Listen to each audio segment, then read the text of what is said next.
believe it or not, but once upon a time, in the area we now know as North America, there existed a forgotten continent which was inhabited by a caste of peculiar dinosaurs you've probably never heard of. In fact, the history of the lost world of Appalachia is basically missing. North America was once separated into two colossal islands bisected by the western interior seaway, stretching from the Gulf of Mexico to the Arctic Ocean. In the late Cretaceous era, from approximately 100 to 66 million years ago, Appalachia stood as the eastern continent, while the western landmass was known as Laramida.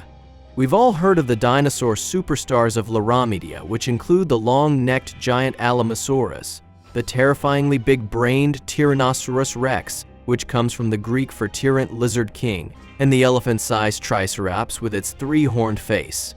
These western dinosaurs populate the majority of museums in the United States, while capturing the imagination of Hollywood filmmakers. Meanwhile, few have even heard of Appalachia, a giant island which once stretched from northern Canada to all the way down to modern-day Alabama. Scientists believe that eastern Appalachia was completely isolated from the rest of North America for almost 30 million years.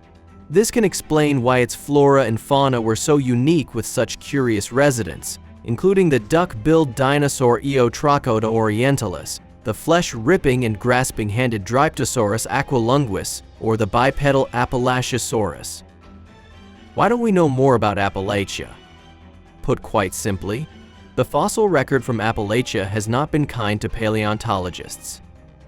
But it didn't start out that way.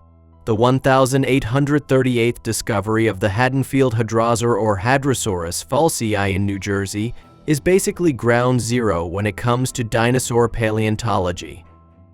The first dinosaur skeleton to be mounted and put on display, it became a household name in the late 19th century.